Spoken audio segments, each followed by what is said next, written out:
François-Dominique Toussaint Louverture te jwen arrestasyon par l'armée Napoléon Bonaparte dans l'année 1802. Séparé avec madame ni, Suzanne Simone Baptiste Louverture, Petite Lio, Isaac Louverture, Placide Louverture, Paul Louverture ak Saint-Jean Louverture. Menel dans pays la France, côté yo incarcéré dans Fort de Joux à Pontalier. On koute yon guide dans fort k'ap expliquer qui jan, dans quelles conditions et comment général Toussaint Louverture te mouri. Toussaint, dans sa cellule, avait une table, une chaise, un lit, un petit buffet, une baignoire qui lui sortit au bout de 3 semaines. Alors là, on est vraiment à l'identique de ce qu'était Toussaint.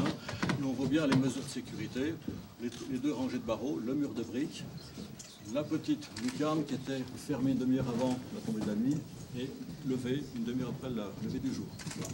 Alors, quelles étaient les conditions matérielles de la vie de Toussaint?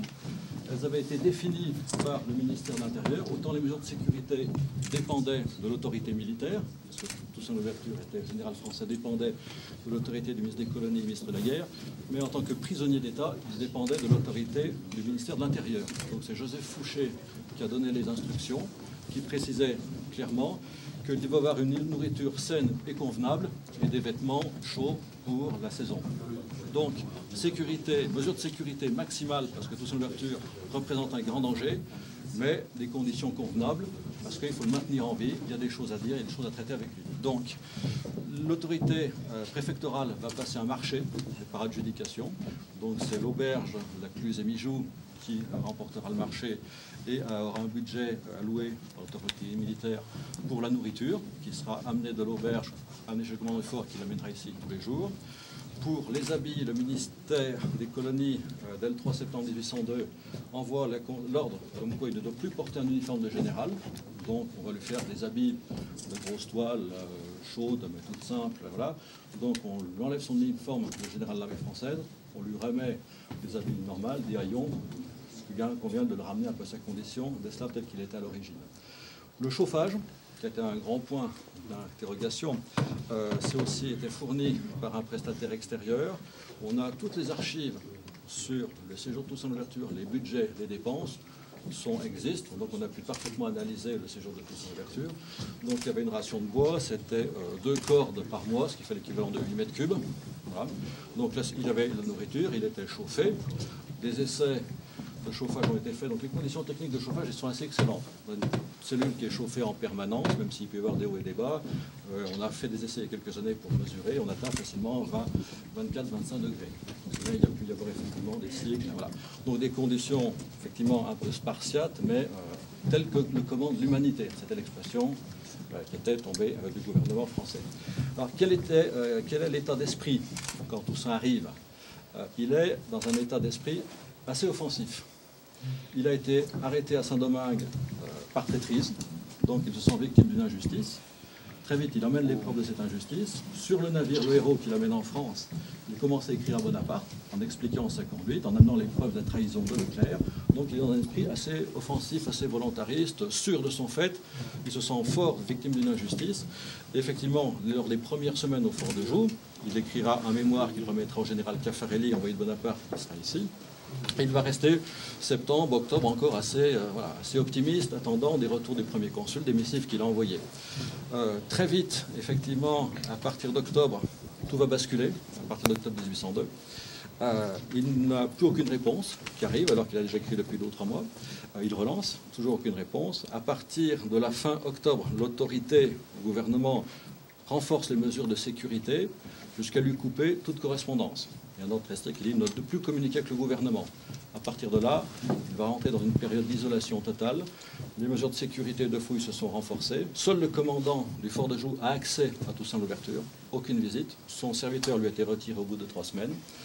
Effectivement, à partir de là, il va avoir une grave infection dentaire qui va affaiblir une situation déjà un peu affaiblie physiquement, et puis une crise de paludisme qui va aussi provoquer une accélération d'un physique qui commençait déjà à être un petit peu malade.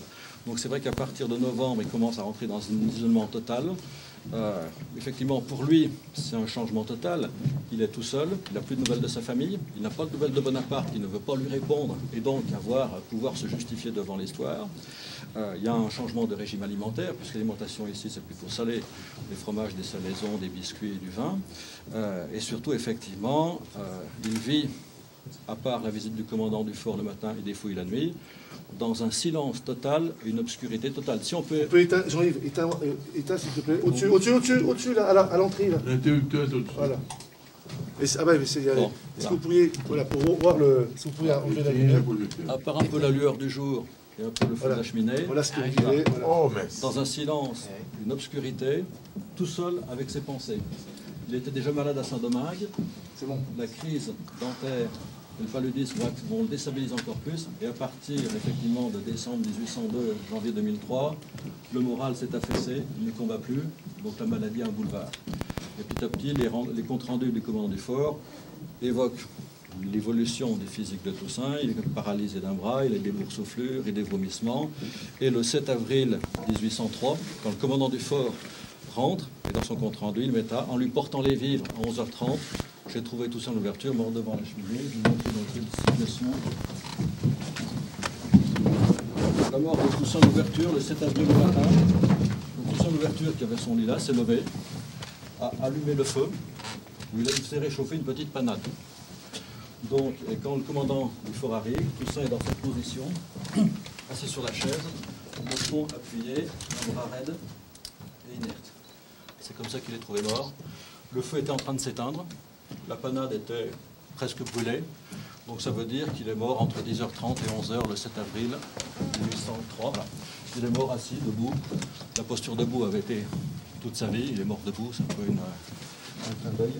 Voilà, donc le commandant du fort le trouve mort, il ferme les portes, les scellés, et le lendemain il y a l'autopsie. L'autopsie du corps se fait ici, et donc le chirurgien de l'époque conclura qu'il est mort de pleuripneumonie.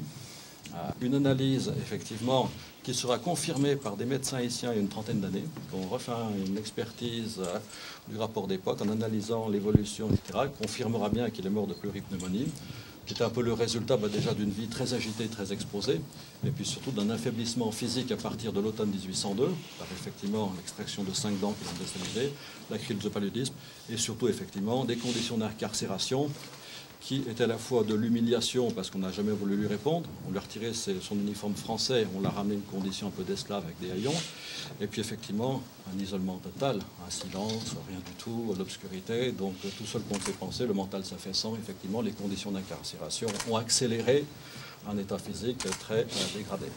Donc le corps sera effectivement, après l'autopsie, transféré en bas, il sera enterré sous l'ancienne chapelle du fort de Joux, qui a aujourd'hui disparu, où ont disparu les restes et où ils seraient localisés.